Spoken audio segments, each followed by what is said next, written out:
And so, in the midst of all this, I was I was convinced that we weren't done. So we started dating again. We actually got back together and we started dating. And for whatever reason, I was I was going gung ho this time. I was thinking marriage. I was wondering, how do you ask somebody their ring size without actually asking somebody their ring size? And and then we had a huge fight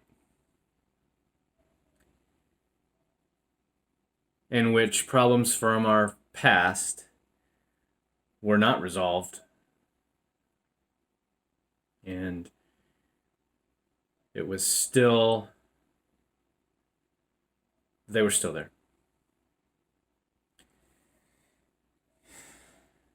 So fast forward to Labor Day weekend, and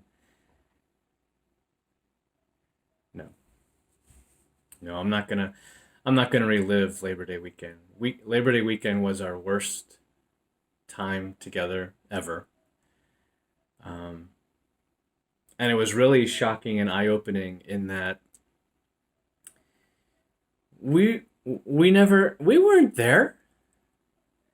Our relationship had never gotten to a dark place, and on Labor Day weekend, it got to a dark place.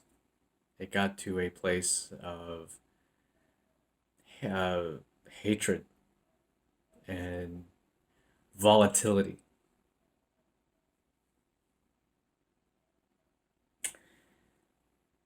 And to this day, well, it's only been about a month and a half, a little over a month and a half since that happened, and it makes me still nauseous to this day. And it will probably through for a while. But we we realized that it just wasn't working. And then foolishly, we tried it again. And we just weren't making each other happy. Relationships are hard work. Even the ones that I consider ours to be not that hard. I considered our relationship to be very fun, very free, very cemented in a foundation that took a while to get to. Does that make sense? Because we didn't jump into anything. As much as I wanted to, and I think he did too, the layers of wanting to see somebody, um, coupled with the time to to see somebody, and to call and to text, and all those modern day headaches that get in the way of, well, that you think get in the way, I should say, actually are there to create a foundation, something stable. And in that time, so in those 2 months that Jake, we were courting each other,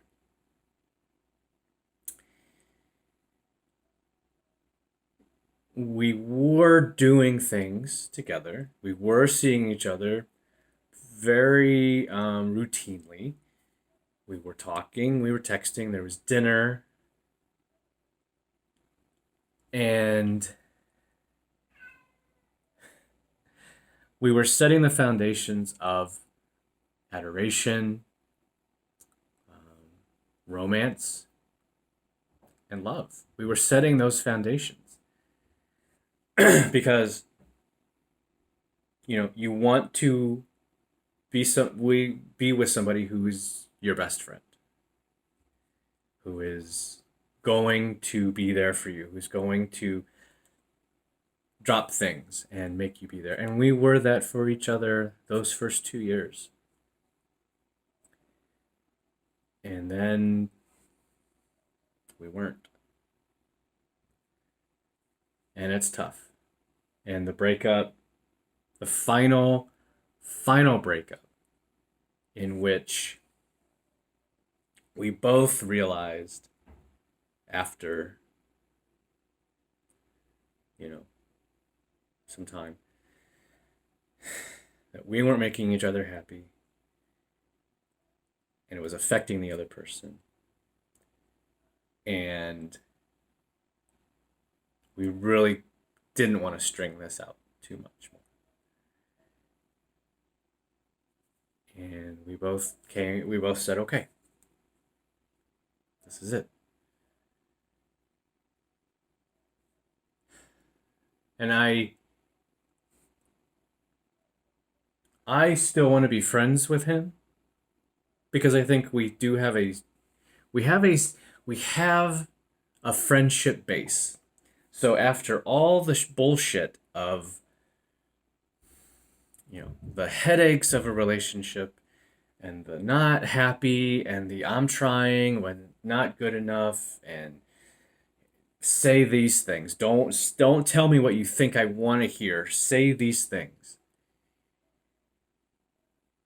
At at the bottom of all that is a friendship. Because that was the foundation we were laying.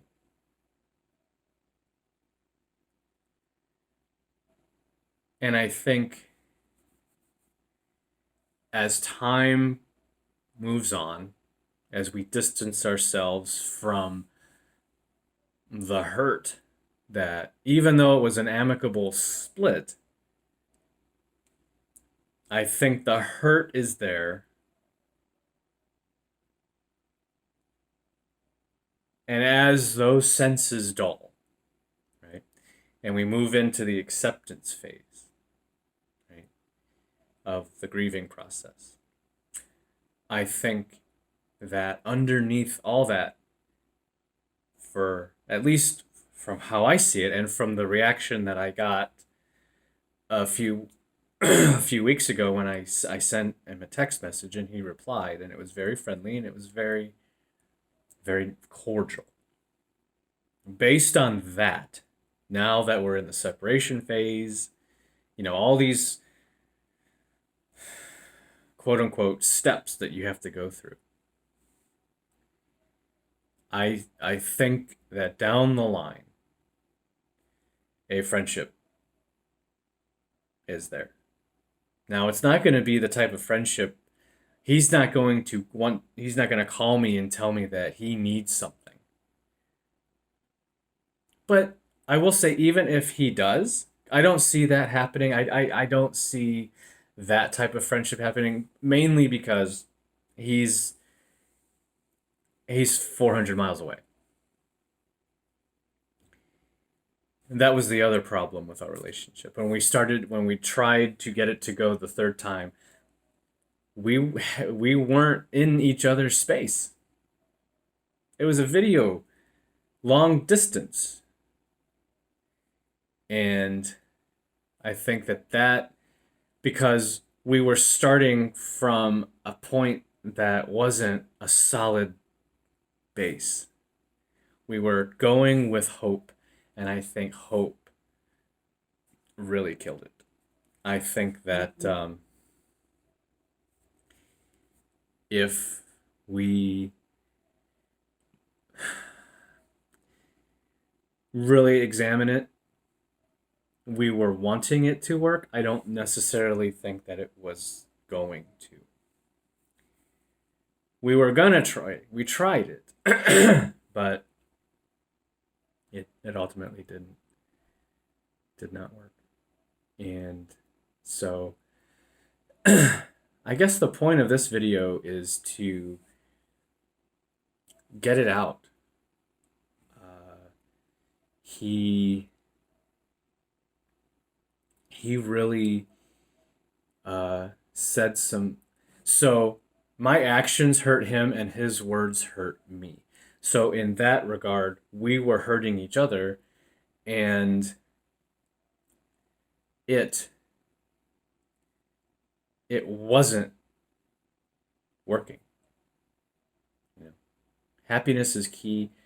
I couldn't make him happy, and he wasn't making me happy. And we were ended up hurting each other in the process. So when you don't make somebody happy, and then the other person does something that makes you hurt, and then it's just this cycle. And we, for whatever reason, just got trapped in that, and we couldn't get out. And I've gone through the what if I did this, right? What if I actually drove down there and did that? What if when he said this, my reaction should have been this?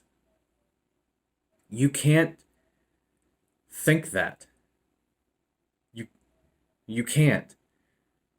You will, but you shouldn't, because in the moment when you're reacting how you react in the moment, now you're second guessing yourself. How you responded in that moment was the reaction. That was the reaction. You were reacting to something that was put upon you. And based on all your sociological norms, how you were raised, how your defense mechanisms are set up, your reaction was your reaction. You can't second guess yourself.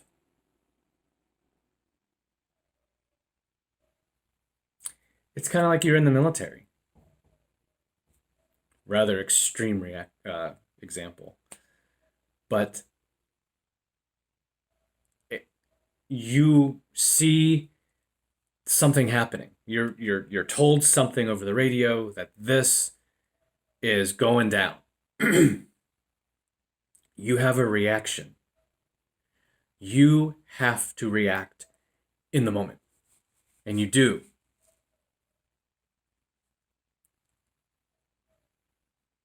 There will be repercussions for those actions. But you have to make you have to react. You have to make the call. And how you react, it's who you are. And I think that really was the problem with my relationship. Because I was told to change my reactions. I was told that what and how I say things and how I react is wrong. And that in turn made me upset. And that was what happened in my relationship. Now, I love him.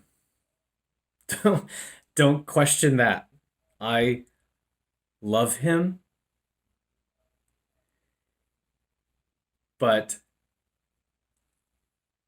it obviously has changed. And he is a great guy. But we weren't fitting together anymore. And that was hard to realize. And the realization came at such a cost.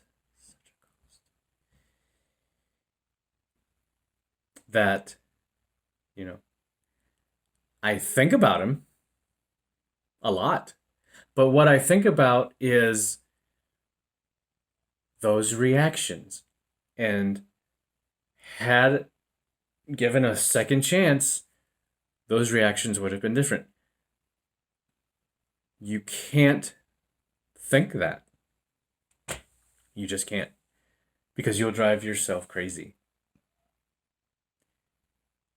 And we're not crazy. We're human. We're human. And you make mistakes. One of my favorite scenes from a movie is from Ordinary People, when with the climactic breakdown between Connie and the psychiatrist. And the line, you know, we should have been prepared. We should have known how to react. And the psychiatrist says, bad things happen to people who are prepared. Bad things happen to people who are ready, who are careful.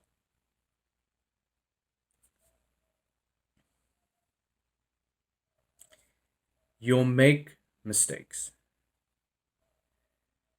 But as long as you communicate those mistakes and communicate the fact that you are a person who has feelings, who has needs, and I may not be able to express those needs and my wants and fears clearly,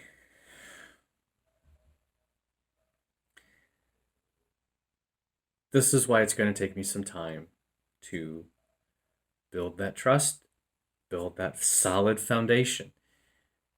You have to build on a solid foundation.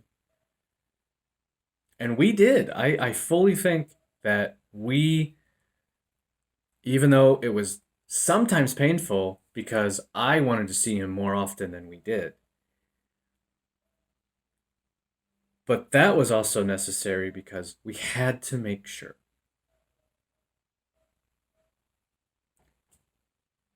And that process is different for everybody. But for me, I think where I was in the time, I needed that. I needed that. Now I can say that that is an essential part of it. You need to have some type of solid foundation to make it all work. And that's important. So I am going through heartbreak currently, and I think these videos will hopefully help somebody out there. And if they do, that's great. If not, then I hope they're at least entertaining, that you can watch and listen to and realize that we're all going through something. How you choose to react and how you choose to be present in the moment, it's who you are. Have a good night, and I'll talk to you soon.